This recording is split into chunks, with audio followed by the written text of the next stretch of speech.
네, 여러분 안녕하십니까? 2020년 제3기 교과, 오늘은 제11과가 되겠습니다. 오늘 제목은 보시는 것처럼 예수님의 이야기를 전하라. 매우 친숙한 제목이죠.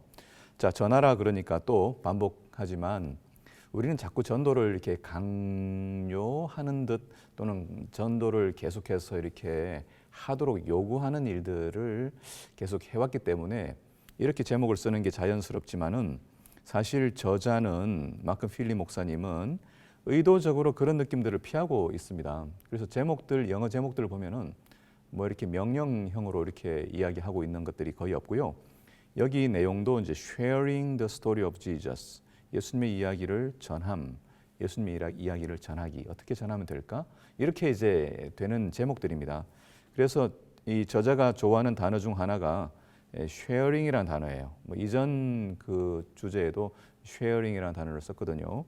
그래서 여기는 명령형을 지향하고 어떻게 하면은 우리의 삶 속에서 자연스럽게 이 일들이 뭐 전도를 한다고 전도하는 게 아니어도 전도가 되는 그런 일이 가능할까라고 하는 생각으로 여러분 이 과목들을 대해 주시고 또 오늘도 진행해 보면 좋겠습니다. 오늘의 기억절은 보시는 것처럼 요한이 썼던 요한 1서 5장 13절의 말씀을 선택했는데요. 여기에서 핵심적인 단어는 무엇인가? 오늘 예수님의 이야기를 전하라라고 하는 제목이기 때문에 개인이 가지고 있는 또 경험한 예수님에 대한 경험, 복음에 대한 경험을 전하는 일이 중요하기 때문에 저는 여기 내가라고 하는 단어에다가 빨간색을 입혔습니다. 기억절 읽어보겠습니다. 내가 하나님의 아들의 이름을 믿는 너희에게 이것을 쓰는 것은 너희로 하여금 너희에게 영생이 있음을 알게 하려 함이라. 자, 여러분 요한 자신의 이야기와 경험을 전하고 있는 것이 요한 1서죠. 요한 1서의 저자와 수신자 그리고 기록 장소 시기는 사실 편지에 나타나고 있지 않기 때문에 이게 누군가라고 생각할 수 있겠지만 요한복음에서 사용되고 있는 몇 가지의 용어들이 요한이 쓰고 있는 용어와 매우 가깝고 또 딱 들어맞기 때문에 대부분의 학자들은 이 요한 1서의 이 편지들이 요한의 저작이라고 보고 있습니다. 예를 들어 뭐 제일 많이 나오는 단어가 무엇인가 하면은 사랑이라는 단어입니다. 그래서 사랑하는 자들아 뭐 이렇게 얘기 나오는 부분들 있잖아요. 자, 그다음에 이제 어떤 단어가 나오냐면은 거하다라고 하는 단어가 많이 나옵니다. 뒤에 가다 보면은 요한일서 4장 12절 13절에 가면은 내 안에 거하고 하나님 안에 거하고 그런 이야기가 나와요. 이 거하다는 이야기가 요한복음에도 그대로 나오거든요. 그다음에 어떤 단어가 나오냐면은 성령이라는 단어가 나옵니다. 4장 13절에 나오고요. 그다음에 중요한 단어가 뭐냐면은 하나님께로 난 자마다 범죄치 아니하나니를 비롯하여 하나님께로부터 나다라고 하는 단어인 이 게나오라는 단어를 많이 쓰고 있습니다. 그래서 여러분 하나님께로 난다는 이야기가 제일 먼저 사용된 데가 아시는 것처럼 요한복음 3장에 니고데모를 만나고 난 다음에 예수님 하신 말씀이잖아요. 네가 물과 성령으로 거듭 나지 아니하면 이라고 하는 단어가 여기 요한복음과 요한 1서에 기록되고 있어요. 그래서 이 요한의 이야기들은 사실 어떤 이야기로 요약될 수 있냐면은 우리 마음에 성령께서 임하심으로 우리를 집으로 삼고 하나님의 집으로 삼고 하나님께서 우리와 함께 살림을 차리시고 함께 동행하는 그 경험을 요한은 한 것이에요. 그래서 심지어는 요한계시록에 가게 돼서 맨 마지막 장 전 21장에 가면 하나님이 우리와 함께 하시겠다, 계시겠다라고 하는 단어가 스케노라고 하는 단어인데 이게 뭐냐면 장막을 친다는 얘기예요. 하나님이 우리와 함께 하신다라고 하는 뜻은 뭐냐면은 하나님께서 우리 속에 장막을 치신다. 그래서 하늘에 가면 성전이 없어요. 그 성전은 하나님 자신이 성전이시고 또 신약 성경에 기록된 것처럼 우리가 하나님의 성전이에요. 교회예요. 그래서 여러분 지금 코로나 시대에 우리가 교회당 건물을 가지 못하기 때문에 안타깝지만 그러나 본질적으로 그런 상황이 뭐 환란이 있든 핍박이 있든 여러 자연재해가 있든 우리가 건강이 좋지 않든 교회를 가지 못하는 일이 있다 할지라도 기억할 것은 뭐예요? 교회라고 하는 것은 본질적으로 내 마음, 내 안이 교회라고 하는 것입니다. 우리가 하나님이 거하실 수 있는 거룩한 성전으로 준비되는 그 삶이 신앙이고 복음이에요. 그래서 하나님께서는 누구든지 문을 열면 들어가셔서 그 안에서 삶을 함께 살아가시고 신랑 신부로 살아가신다는 이야기를 성경 전반이 하고 있는 이야기인 것입니다. 그러니까 성경의 주제, 복음의 이야기는 매우 간단한 이야기입니다. 하나님과 함께 살아가는 사람에게는 매우 신앙이라고 하는 것은 간단한 일이에요. 그리고 하나님과 함께 살아가는 사람들에게 전도라고 하는 것은 매우 자연스러운 일이 아니겠습니까? 하나님이 내 안에 살아계시면 우리의 표정, 우리의 언어, 우리의 인간관계, 우리의 업무 방식 모든 것에서 하나님이 우리의 삶 속에서 드러나시지 않겠습니까? 겸손하고 희생하고 존중하고 이해하고 그 다음에 도와주고 이런 모습들이 드러나게 되면 교회로 살아가는 우리 자신들에게 사람들은 끌리게 되어 있고 또 교회로서 함께 모여 있는 정말 우리 교회, 교우들이 신자들이 함께 모여 있는 그곳을 사람들은 들어오기를 원할 것입니다. 그러니까 우리는 교회 예배를 어떻게 매끄럽게 잘 예배를 드리느냐 순서의 문제보다 더 중요한 게 뭐예요? 우리가 어떻게 하나님의 성전으로 내 자신이 하나님께 삶을 드리느냐.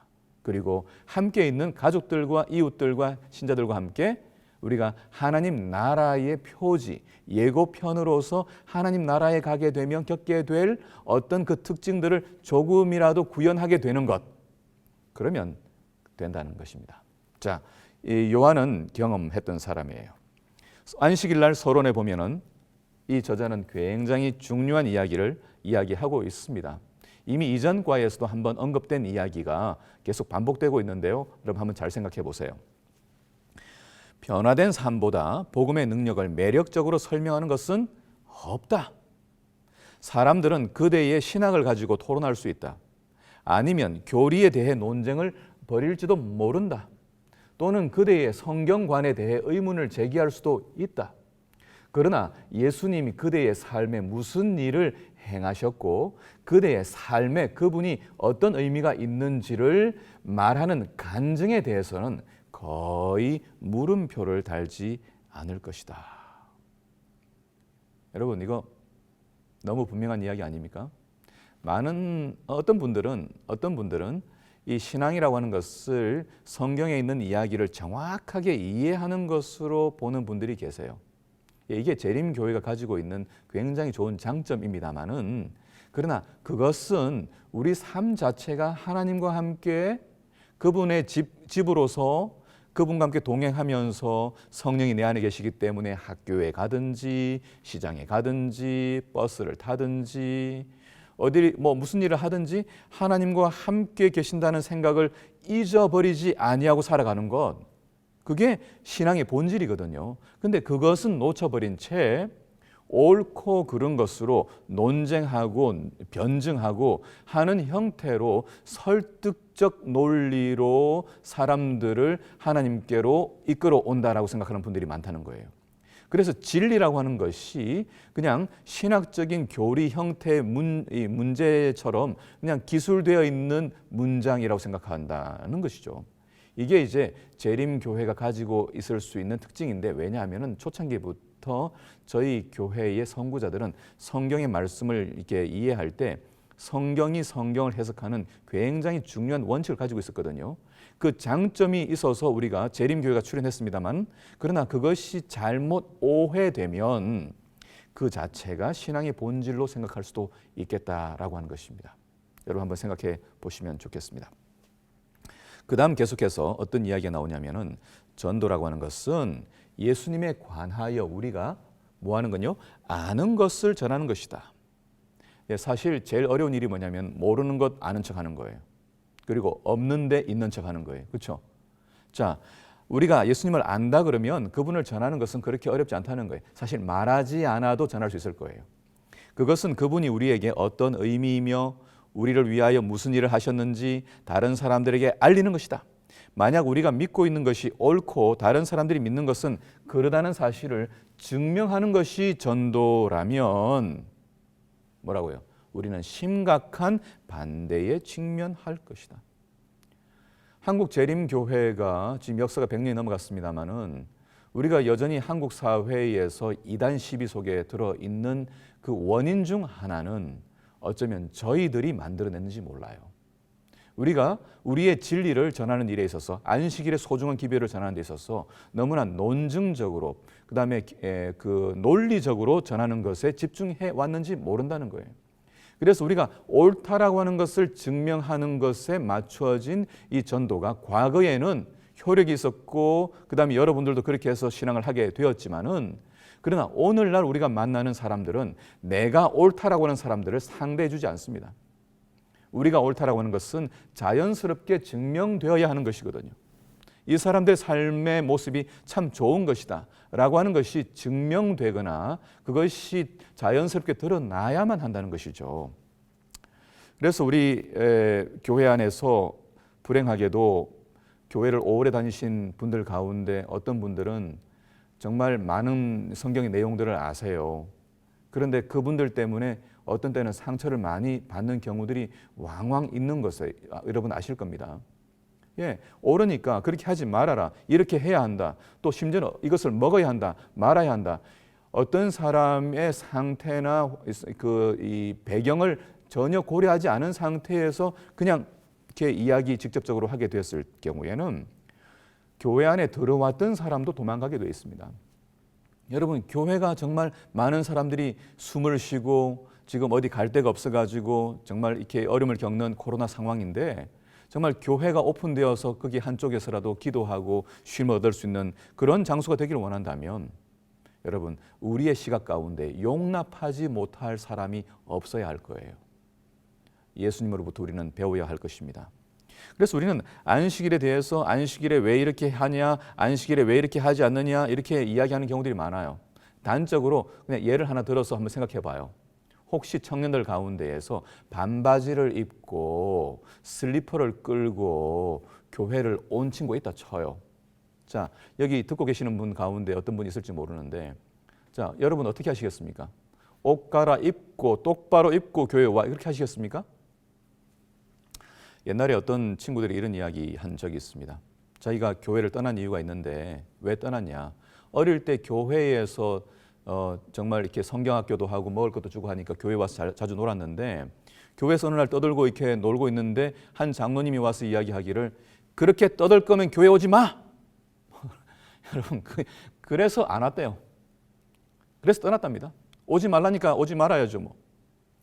여러분 우리가 가지고 있는 진리를 전한다고 하는 것에서 우리는 상당히 비본질적인 것을 본질로 생각하고 사람들을 막는 역할을 해왔다면은 이번 코로나 상황에 정말 기독교회가 어떤 면에서는 이 욕을 들어먹고 있는 상황인데 정말 선한 이웃, 좋은 이웃으로서 우리가 사람들에게 아름다운 이 향기를 풍기는 그런 교회와 개인들이 되는 변화가 되는 그런 기회가 되면 좋겠다 생각을 합니다.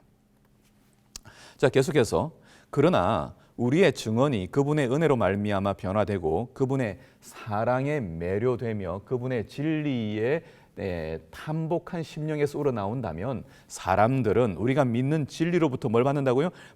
감화를 받은 우리의 삶의 감동을 받을 것이다. 너무 감동을 받을 것이다. 변화된 삶을 바탕으로 제시된 진리는 매우 큰 차이를 가져온다. 여러분 이번 기가 이제 끝나가는데요. 남겨져 있는 문제는 어떤 것을 얼마나 아느냐의 문제보다도 우리가 얼마나 주님을 사랑하느냐의 문제.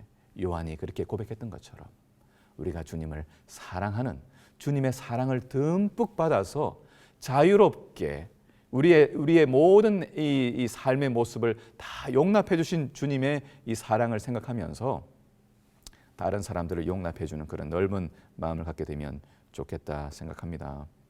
그래서 결국은 전도라고 하는 것은 어떤 문서 자체를 전하는 것은 아니에요. 글자 자체를 전하는 것도 아니에요. 복음을 전한다는 것은 예수님이 우리에게 시작하도록 허락하신 하나님 나라의 복음, 천국 복음, 내 마음이 평안과 의와 기쁨의 삶이 되어서 누가 보더라도 사람들이 가까이 오고 싶은 좋은 사람이 되는 것. 그래서 하나님이 저 사람 속에서 통치하고 계신다는 것을 알게 될 때 사람들은 하나님이 계시는구나. 그분이 참 좋은 분이구나 라고 생각하지 않겠습니까? 그런 일들이 이번 기회에 계속해서 일어나게 되기를 기대합니다. 자, 일요일 들어가게 되면 간증의 기초가 되시는 예수님 그랬습니다. 무슨 내용이냐면 예수님이 우리 삶에 들어오시고 예수님을 알게 된 이후에 우리의 삶은 이전과 비교했을 때 어떻게 변화되었고 달라졌느냐라고 하는 것을 이야기하는 것이 전도라고 하는 것이에요.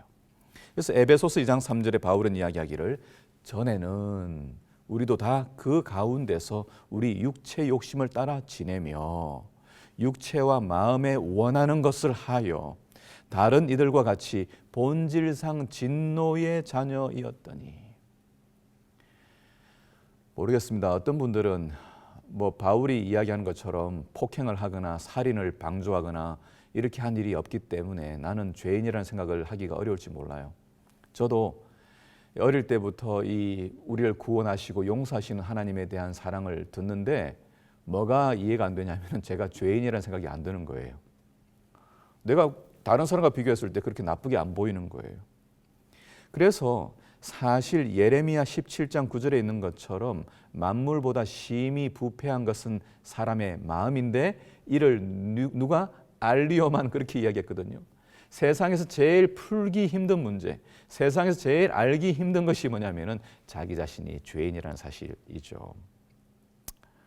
그런데 여러분, 많은 정직한 사람들이 인간이라고 하는 것은 참 머리부터 발끝까지 이기적이고 탐욕적이고 욕망에 사로잡혀 살아가는 사람이라고 하는 것을 스스로 고백하고 그렇게 인정합니다. 여러분 인정하십니까? 여러분, 이제 중국의 장자라는 사람이 이런 이야기를 했어요. 인간이 어떤 존재냐? 아무리 아름다운 여자라도 연못 앞에 서게 되면 물고기가 도망간다.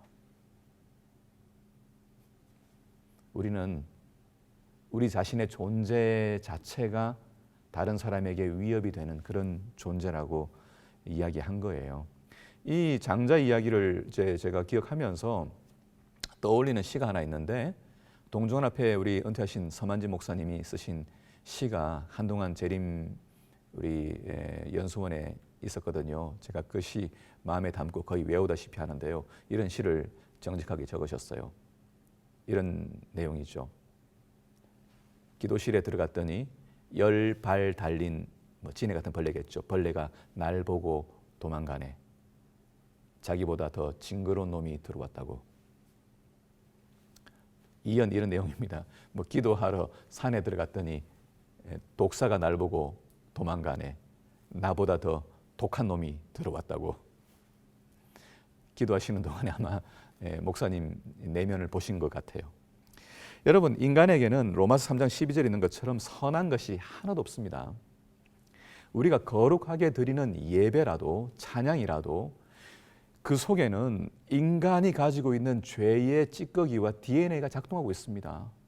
여러분, 목사님들도 언제 좋은지 아십니까? 설교하고 난 다음에 목사님 설교 은혜 받았습니다 그러면 이렇게 겸손하게 아이고 과찬이십니다 이렇게 얘기하고 감사합니다라고 이야기하겠지만 마음속에 이렇게 칭찬하는 날은 기분이 좋아지고 우쭐해지는 마음이 있습니다. 그리고 좀 누가 표정이 안 좋으면은 이렇게 기분이 안 좋아지는 게, 여러분, 별 수 없이 인간이에요.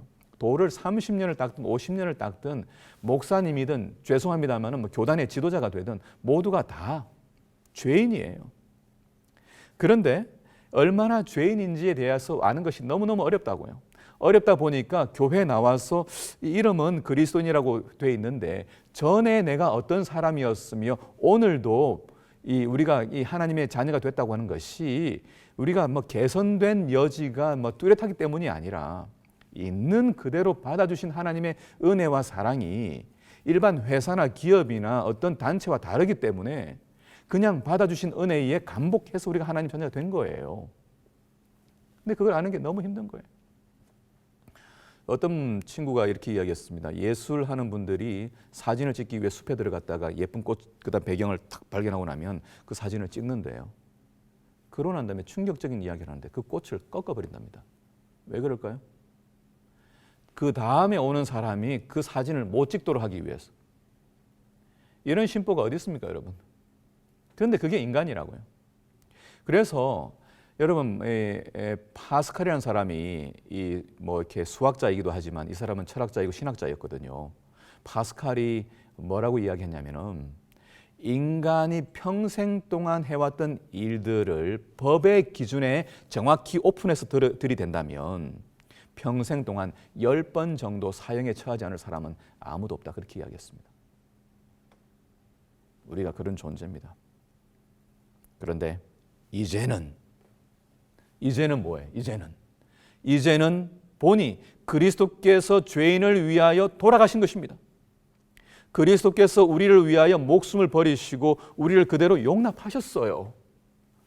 우리의 죄의 짐을 그분이 구체적으로 주셨습니다. 사단이 우리에게 너는 죄인이라고 지적하는 그 고소에 대하여 주님이 막으시고 아니다, 그 죄는 내가 감당했으니 그들은 자유다 라고 이야기하는 것입니다. 그래서 우리는 예수 그리스도의 피에 의지하여 자유를 이야기하는 것이죠. 해방되었다고 이야기하는 것이죠. 그리고 우리는 우리 안에 거하시는 성령의 능력에 의하여 과거에는 우리가 욕망을 따라서 우리의 본성을 따라서 이기심을 따라 살았던 그 삶 대신에 성령께서 우리에게 말씀하시고 감동해 주시는 양심의 음성을 따라서 선한 삶, 다른 사람을 위하는 삶, 다른 사람보다 낮아지는 삶, 겸손과 희생으로 세상을 위하여 빛과 소금이 되는 삶, 한 자루의 연필처럼, 몽땅 연필처럼 테레사가 이야기했던 것처럼 한 자루의 양초처럼 세상을 밝히다가 사라져가는 그런 일을 기꺼이 선택한 사람들이 누구냐? 그리스도인들이라고 하는 것이죠. 오늘날 세상에 필요한 존재들이 누구겠습니까? 더 많은 돈을 가진 사람 자체가 아니라 그 많은 돈으로 사람들을 위하여 쓰는 존재들이 아니겠습니까? 더 많은 재능을 가진 사람이 아니라 그 재능으로 사람들을 위로하고 희망을 주는 그 일을 하는 게 우리의 삶의 목적이 되는 그런 사람들이 더 많아야 되지 않겠습니까? 점점 힘들어지고 있는 세상 가운데에서 내 구원만을 위하여 살아간다면 우리는 예수 그리스도의 정신과 하나님 나라의 정신과는 어쩌면 전혀 상관없이 교회의 놀이를 하고 있는지 모릅니다. 자, 이런 생각을 함께 나누면서 저 자신도 하나님의 자녀가 된 것이 얼마나 감사하고 기쁜지 몰라요.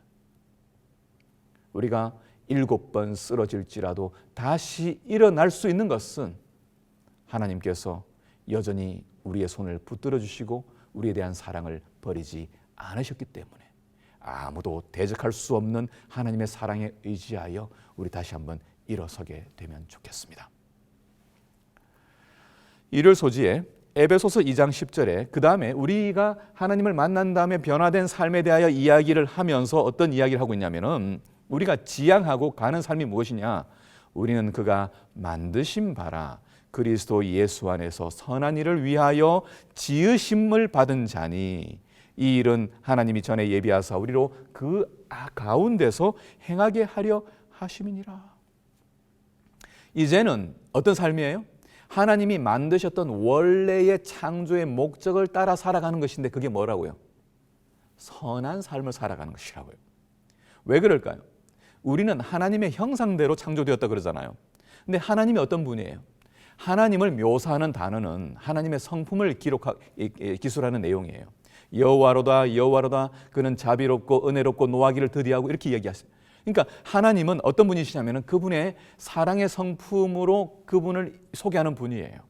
그래서 하나님은 세상을 창조할 때 보시기에 뭐 했다고요? 좋았더라 이야기했습니다. 이 좋은 세상의 특징들은 뭐였냐면은 사과나무는 자신을 위하여 살지 않고 사람을 위하여 동물을 위하여 자기를 내어주는 것이에요. 물은 자기를 위하여 존재하지 아니하고 식물들을 위하여 양분을 주고 토양도 마찬가지예요. 하늘과 구름도 마찬가지예요. 모든 세상에 존재하는 것들이 다 자신이 아닌 누군가를 위하여 내어주는 삶을 살아가는 것을 보고 예수님이 좋아하셨어요. 그리고 마침내 하나님의 형상 그대로 창조된 남자와 여자 아담과 하와를 보시며 어떻게 하셨다고요? 심히 좋으셨다고요. 왜 그랬을까요? 하나님이 창조한 이 인간들이 하나님의 형상을 따라 선한 삶을 살아가게 되었기 때문에 그 목적을 위하여 창조되었기 때문에 주님이 너무 좋아하신 것입니다. 그런데 타락이 왔어요. 우리를 다시 구원하셨어요. 어떤 삶으로요? 선한 삶으로요. 다른 사람을 위하는 삶으로요. 그래서 우리에게 남겨져 있는 이 하나님 나라의 원리가 잘 보관되어 있는 장소, 그나마 잘 보관되어 있는 장소가 어디냐면은 가정이에요. 우리의 어머니, 아버지들이 자녀를 위하여 희생하고 아무것도 기대하지 않고 자녀들에게 내어주는 그 내리사랑이 하나님 나라의 정신의 온전한 모습이기 때문에 교회는 그 자체로 가정입니다. 여러분 지금 가정에서 예배를 드리고 안식일을 보내시는 분들이 계시는데 여러분이 계시는 그 가정이 작은 천국이고 지상의 천국입니다. 그렇게 생각하지 않으십니까? 이것이 성경이 이야기하는 진리예요. 그래서 여러분 천국 가려고 너무너무 발버둥 치면서 뭐 다른 사람 돌아보지 않는 대신에 여러분이 함께하고 있는 옆에 있는 가족들, 아이들, 자녀들과 함께 작은 천국으로서 내가 이 아이들을 위하여 뭐든지 희생하겠다. 내가 아이들을 위하여 뭐든지 봉사하겠다. 또 자녀들은 부모님을 위하여 제가 최선을 다해서 섬길게요. 라고 하는 그런 모습이 된다면 우리를 구원하신 하나님의 목적이 다시 정확하게 회복이 된 것입니다. 아름다운 교회로 안식일 예배를 진행하면 좋겠습니다. 그런데요, 제가 주목하고 싶은 한 이야기가 뭐냐면 하나님이 만드신 바라 그랬는데 우리가 만들다라고 하는 단어가 헬라어로 포이에마인데 거기에서 뭐가 나왔냐면 포임이라고 하는 시가 나왔다는 거 잘 아시죠? 그런데 이 우리는 어떤 존재냐면 시적인 존재예요. 시적인 존재라고 하는 것은 뭐냐면은 시는 뭔지 아세요, 여러분? 시는 보이는 것 자체가 아니라 보이는 사물 이면에 있는 의미들을 찾아내는 것, 그게 시잖아요. 보이지 않는 가치를 찾아내는 게 시거든요. 그러니까 우리를 하나님이 새롭게 만드셨다는 것은 뭐냐면은 우리가 이전에는 눈에 보이는 것 쫓아다녔어요. 인기에 영합하거나 그다음에 뭐 그냥 물질적인 것에 어떤 뭐 이렇게 이익이 있는 것만 쫓아다니거나 이렇게 했는데 눈에 보이지 않는 가치를 위하여 살아가는 존재 됐다 이 말이에요. 그래서 숨겨진 가치를 추구하는 삶인데 여러분 이 사람들은 그런 존재의 원래 자체가 제가 이 이야기를 하기를 좋아하는데 빙점이라는 소설을 쓴 미우라 아야코 여러분 아시잖아요. 일본에 이분이 이 친자가 한자로 친할 친도 되고 어버이 친도 돼요. 그런데 이렇게 해석을 했어요. 어버이 친 여기 보면 나무 목자가 있죠. 나무 목자 위에 설립자가 있죠. 그리고 오른쪽에는 볼 견자가 있는 겁니다. 그래서 이렇게 해석했어요. 어버이는 어떤 존재냐? 나무 위에 올라가서 보는 존재다. 그렇게 해석을 했습니다. 저는 이거 정말 경험적으로 알고 있거든요. 제가 중학교, 고등학교 때 경산에 있는 영남 삼육 중고등학교 다닐 때요. 외박이 돼서 집에 가게 되면 통영 원문고개에 내려서 저희 아버님 봉사하시던 애조원 베델교회를 향해서 내려가는데요. 원문고개에서 버스를 내려가지고 저 언덕 밑에 있는 동네까지 내려가는 동안에 점점 동네가 가까워지면 딱 오는 그 시간에 맞춰서 저희 아버지가 교회 사택 옥상에 올라가서 저를 기다려요. 뒤꿈치를 들고 어디서 오나 보고 계신 겁니다. 그렇게 저를 맞이하시고 그 다음에 다시 집에서 맛있는 거 먹고 기운을 차려가지고 학교를 가게 되면 다시 제가 언덕길로 올라와서 버스 타고 올라가는 거거든요. 그때 저희 아버지는 또 어떻게 다시 또 옥상 그 올라가서 제가 머리털 끝이 안 보일 때까지 저를 보면서 손을 흔들고 계시는 거예요. 이게 어버이래요. 이게 하나님 마음이에요. 우리를 향하여 끝까지 시선을 놓지 않는 하나님. 이게 여러분 모든 부모에게 다 있거든요. 어릴 때 아이들이 이게 그 놀이터에서 놀고 있을 때에 엄마의 눈은 한 번도 떠나지 않고 아이들 향해 가 있잖아요. 오늘 우리가 그런 관심을 받고 살아가고 있다는 것입니다. 이것을 사람들은 하나님이 어디 있냐라고 이야기하지만 우리는 믿음의 눈으로 하나님이 오늘도 이 어려운 상황 속에서도 우리를 돌보고 있다는 것이에요. 저는 오늘 호수 삼육대학교 호수 갔다 왔는데요. 마스크를 쓰고 올라갔습니다마는 그 가을 기운이 느껴지는 거예요. 태풍이 지나가고 바람이 부는데 시원해졌어요. 물은 맑아져서 산에서 내리는 물로 굉장히 호수물이 맑아졌어요. 여전히 잉어들이 물에서 놀고 있어요. 도토리들이 떨어졌습니다. 올라가다 보니까 잣도 있어요. 하나님께서 올해도 이 어려운 상황에서도 우리가 먹을 수 있는 것들을 내어주시고 우리가 살 수 있는 맑은 공기를 주시고 필요한 것들을 제공해 주신다고 하는 것을 기억하게 될 때 감사한 마음이 드는 것입니다. 신앙이라고 하는 것은 그렇게 어려운 게 아니라는 것이죠. 믿음의 눈으로 보이지 않는 사물과 가치, 의미를 찾아내는 것 아니겠습니까? 그래서 여러분들은 다 시인들입니다. 우리는 다 시인들이에요. 저도 뭐 시를 막 쓸 때가 있었는데, 자, 여러분 지금 눈을 감고 시를 쓰게 되면 시 쓸 수 있습니다. 제가 시간이 없으니까 못 하는데요.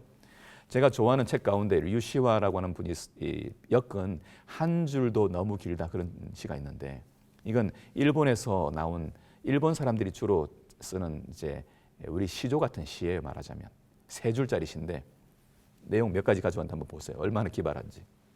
얼마나 운이 좋은가 올해에도 모기에게 물리다니. 저 어제도 물렸는데요. 얼마나 다행입니까? 올해도 물렸으니까. 저는 내년에도 물리고 싶습니다. 이 삶에 대한 의미에 대하여 이렇게 모기 하나 가지고 썼단 말이에요. 그 다음에 료칸이라는 사람이 쓴 시인데, 도둑이 들창에 걸린 달은 두고 갔구나. 무슨 말이에요? 이 사람은 털렸어요. 집에 있는 거 다 털렸어요. 다 털렸는데 뭐 하나 남았어요. 들창에 밤에 저기 창밖으로 보이는 달 하나 남은 겁니다. 그걸 보고 유유자적하는 것입니다. 야, 인간은 이런 존재 아닙니까? 그 다음에 소새끼라고 하는 사람이 발음이 좀 그런데 이분이 쓴 시가 뭐예요? 홍시여 이 사실을 잊지 말게, 너도 젊었을 때는 무척 떫었다는 걸. 재밌지 않습니까? 여러분, 시적인 존재예요. 보이지 않는 사물들, 보이지 않는 가치, 영원한 가치에 매료된 사람들, 우리 재림교인들. 오늘 우리의 삶 속에서 그런 가치가 드러나고 전달되면 그것이 전도라고 하는 것입니다. 무엇을 추구하고 살아가는가? 영원한 가치 어떤 게 있겠어요? 제가 뭐 적다가 말았는데 사랑, 배려, 존중, 포용, 용서, 인정, 희생, 겸손 등등등. 우리의 왕이 어떤 분이시냐면 나귀를 타고 오신 왕이에요. 어린 아이로 오신 왕이에요. 우리 왕은 막 권세로 오신 왕이 아니에요. 이 왕이 하나님이 우리 안에서 이루어 가시는 그 성품은 뭐겠어요? 그분과 닮은 내용들이거든요. 여러분, 전도는 무엇이다? 한마디로 시적인 존재로 살아가는 것 기억해 주시면서 내면의 가치를 추구하는 정말 아름다운 사람들, 지구상 위에서 가장 아름다운 사람들이 누구냐? 재림교인들이다. 한국 사회에서 가장 멋지게 살아가는 사람들이 누구냐? 재림교인들이다. 그런 이야기를 듣게 되는 2020년의 후반기, 그리고 앞으로 우리의 삶이 되기를 축복합니다. 월요일 내용인데요. 개인 간증의 힘, 반복된 내용입니다. 요한은 우레의 아들이라고 하는 아주 성질이 정말 급한 사람에서 사랑의 사도로 바뀐 것 우리 잘 알잖아요. 자, 시대의 소망에 이런 말씀이 있습니다. 폭력을 사용하는 것은 하나님의 정부의 원칙과는 배치된다. 하나님은 사랑의 봉사만을 원하시는데 사랑은 명령으로 강요될 수 없는 것이다. 그것은 힘이나 권위로 얻을 수 없다.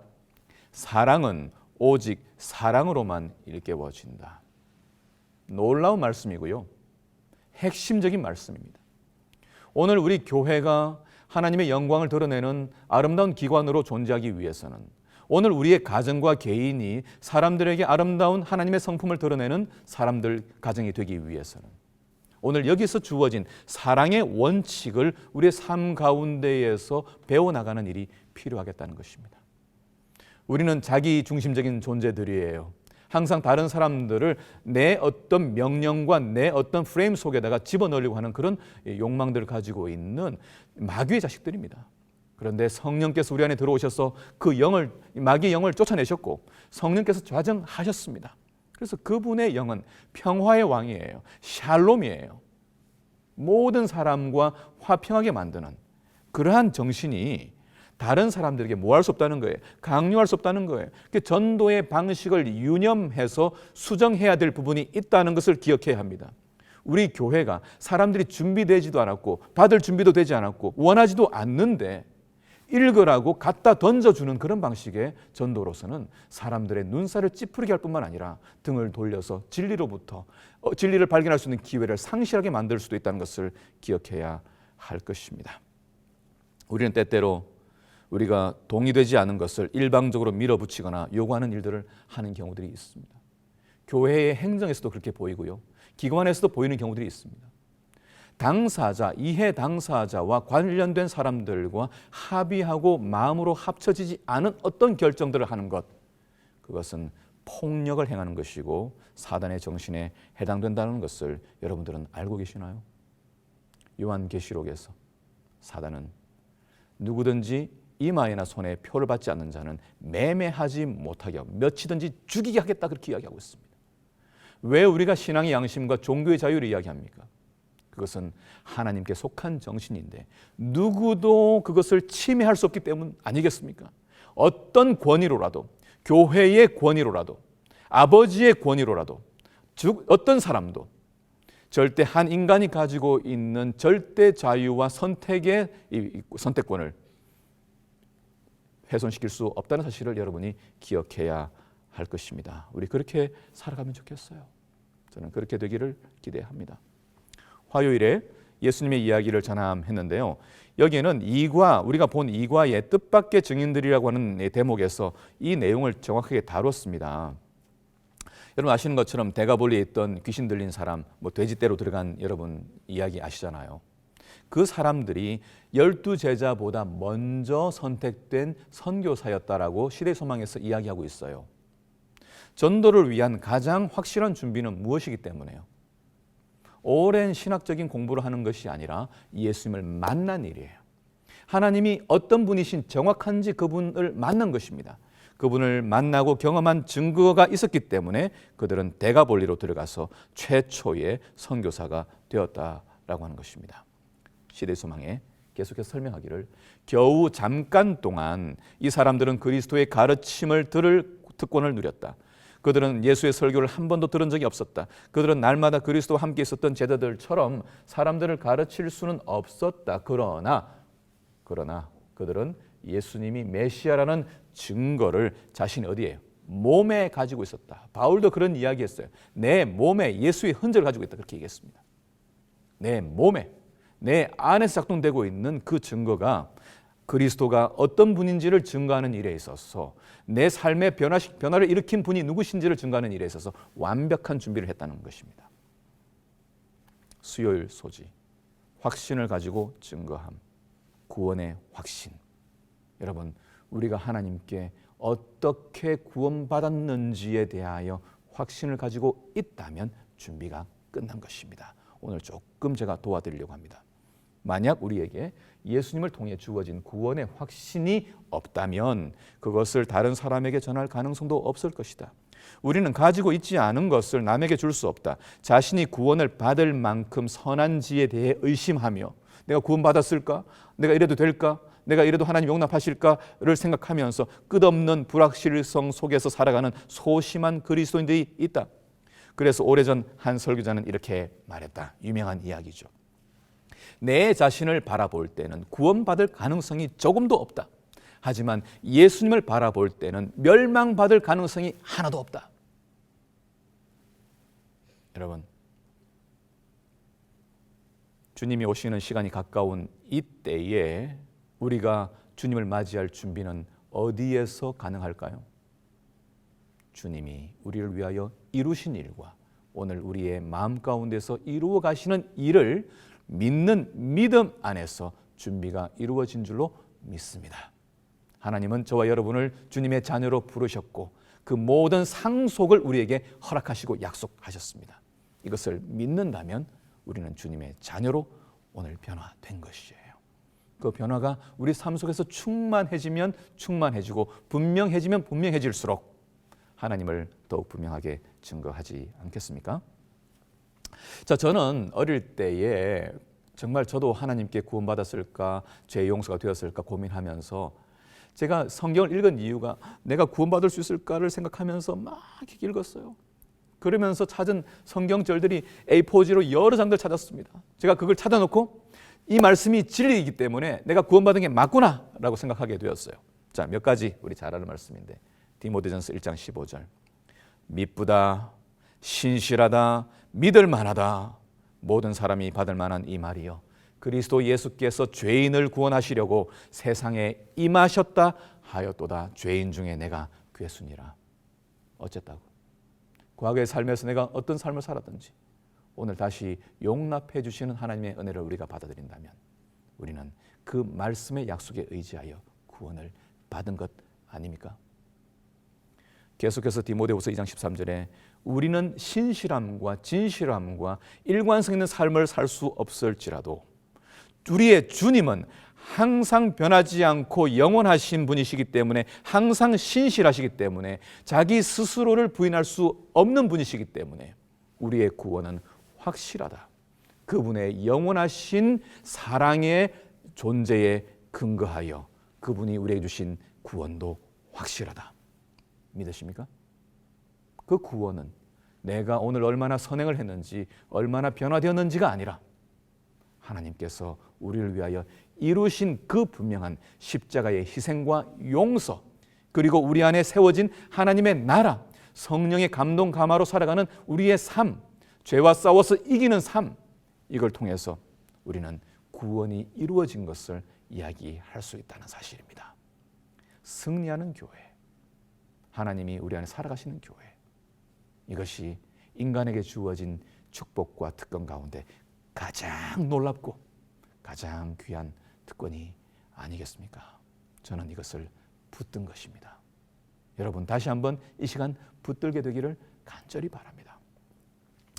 우리가 너무 사랑하는 하나님 말씀 요한복음 3장 16절 함께 눈을 감고 암송할 수 있잖아요. 하나님이 세상을 어떻게 사랑하셨는지 이처럼 사랑하사 하나님의 아들 독생자를 우리에게 주셨으니 이는 저를 뭐하는 자마다 교회에 나와서 헌신을 하거나 어떤 일을 하거나 기여를 하거나 공로하는 것이 아니라 그를 믿는 자마다 멸망치 않고 영생을 얻게 하려 하심이니라. 저희 교단에서 최근에 나간 몇 분들이 재림교인들은 구원의 확신이 없다는 이야기로 우리를 폄하하고 있습니다. 왜 우리가 구원의 확신이 없어야 합니까? 왜 우리가 구원의 확신이 없습니까? 하나님 말씀에 근거하여 분명히 이루신 십자가 중심의 신앙을 하고 있는 저희들에게 구원의 확신이 없다고 하는 것은 어불성설이죠. 누구보다도 하나님께서 우리를 붙들고 계심을 믿고 재림의 날에도 우리를 인도해 하나님 나라로 이끌어 가실 것을 믿는 믿음 안에 살아가는 참으로 하나님의 나라로 살아가는 우리 모두가 되어야 할 것입니다.